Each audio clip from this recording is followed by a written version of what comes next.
Hello बच्चों, कैसे हैं आप सब। मैं आशा करती हूँ आप सभी लोग स्वस्थ और प्रसन्न हैं। तो आज हम हमारा पाठ एक पत्र को पढ़ेंगे और समझेंगे। पत्र जिसके माध्यम से हम अपने विचारों को एक दूसरे के सामने प्रस्तुत कर सकते हैं, अपने मन की बात को किसी और को लिखकर बता सकते हैं। तो यहाँ भी एक पत्र दिया गया है, हम उसे पढ़ेंगे और समझेंगे। तो आइए देखते हैं इस पाठ को। यह है हमारा पाठ 4, एक पत्र। ये पत्र प्रिय अक्षत नाम के एक लड़के को लिखा गया है। अब कहता है, प्रिय अक्षत, ढेर सारा प्यार। कल ही पिताजी का पत्र मिला। अब जो ये पत्र लिखने वाला है उसे अपने पिताजी का पत्र मिला है। पढ़कर मालूम हुआ कि इस बार तुम्हारा परीक्षा का परिणाम अच्छा नहीं आया। अब उस पत्र में पिताजी ने इसको ये बताया कि अक्षत का जो रिपोर्ट कार्ड है या अक्षत का जो परिणाम पत्र है वह सही नहीं आया है। तो इसी के कारण उसने ये पत्र अक्षत को लिखा। इस कारण तुम निराश हो गए हो। जानते हो, हमें कभी निराश नहीं होना चाहिए, क्योंकि बार बार कोशिश करने से सफलता अवश्य मिलती है। अब क्या होता है, जब हम किसी भी काम को बार बार करेंगे तो हम उसमें जरूर सफलता पाएंगे। कहते हैं ना, करत करत अभ्यास पे जड़मत होत सुजान। क्यों?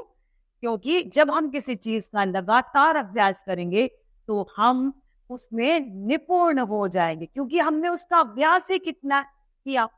जब हम इतना अभ्यास कर लेंगे तो हम उसमें निपुण स्वतः ही हो जाएंगे। तो इसीलिए वो कहता है कि आप बिल्कुल निराश मत हो। हम किसी भी चीज को अगर दिल लगाकर करेंगे, मन लगाकर करेंगे, तो वह जरूर हम हासिल कर लेंगे। इस संबंध में तुम्हें एक कहानी बताता हूं। एक राजा था, उसका नाम ब्रुस था। क्या था? ब्रुस था। वह बहुत ही वीर और साहसी था।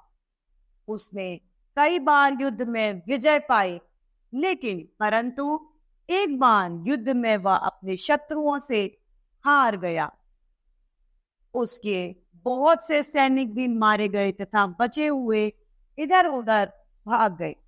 राजा हमेशा युद्ध में जीता करता था, लेकिन एक बार वो हार गया।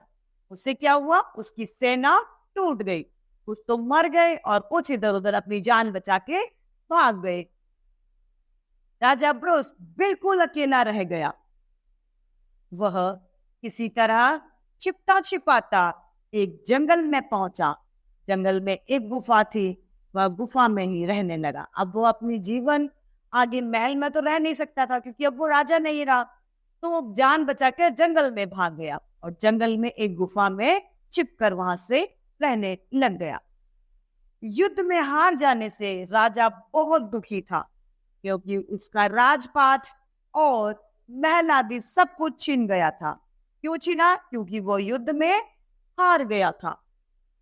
राजा ब्रूस दिन रात यही सोचता कि वह इन सबको वापस कैसे पाएगा, परंतु उसे कोई उपाय न सूझता। एक दिन राजा ब्रूस गुफा में उदास बैठा था।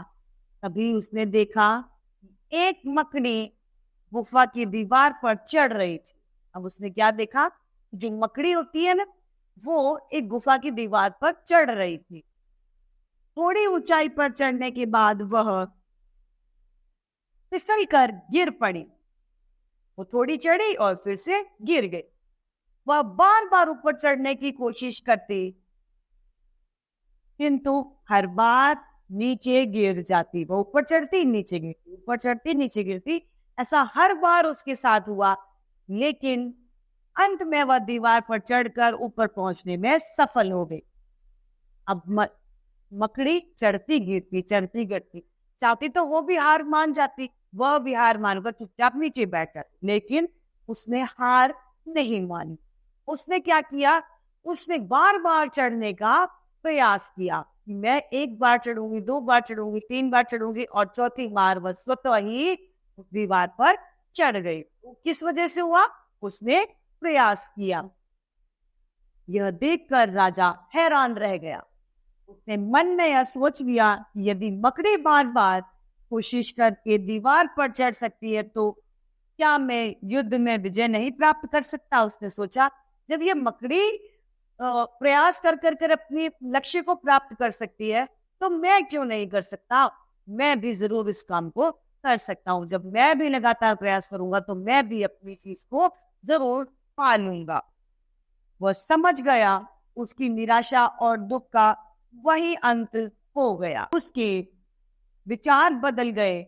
उसके मन में ठान लिया कि वह दोबारा युद्ध करेगा। क्या करेगा? वह दोबारा युद्ध करेगा। फिर राजा ने दोबारा सेना तैयार की और शत्रु पर आक्रमण कर दिया। भयंकर युद्ध हुआ। दोनों ओर के सैनिक मारे गए, लेकिन आखिर में राजा ब्रूस को विजय मिली। अब जो राजा निराशावादी हो चुका था, उस मकड़ी से प्रेरित होकर वह सकारात्मकता की ऊर्जा से भर गया और सकारात्मक सोच से उसने युद्ध करा। और युद्ध करा, बहुत सारे सैनिक दोनों ओर के, राजा ब्रूस के और सामने वाले के, दोनों के सैनिक मारे गए, लेकिन परिणाम वही हुआ जो राजा चाहता था। जैसा राजा चाहता था कि मैं पुनः अपना राजपाट हासिल कर लूं, और परिणाम स्वरूप राजा ने पुनः अपना राजपाट हासिल कर लिया। उसका छिना हुआ राजपाट और महल आदि सब उसे वापस मिल गए। देखो, तुमने बार बार कोशिश करने से कठिन काम भी आसान हो जाता है। तुम भी आज से मन लगाकर पढ़ाई करो, एक दिन तुम्हें सफलता अवश्य मिलेगी। तुम्हें मेरा ढेर सारा प्यार, तुम्हारा भाई अविनाश। अब जो ये पत्र है वो एक भाई द्वारा भाई को लिखा गया था। भाई निराश ना हो उसके लिए वो एक भाई ने चिट्ठी में एक उदाहरण राजा ब्रूस की कहानी भी अपने भाई को बताई। तो बच्चों, हमें भी कभी उदास नहीं होना चाहिए, चाहे कितनी भी कठिन समस्या क्यों ना आ जाए, कितने भी विपरीत परिस्थिति क्यों ना आ जाए, हमें उसका डट कर सामना करना चाहिए। तो इस तरीके से हमारा ये पाठ समाप्त होता है। मैं आशा करती हूँ आप सब लोगों को ये पाठ भली भांति रूप से समझ में आया होगा। तो आज के लिए इतना ही, फिर मिलते हैं। धन्यवाद।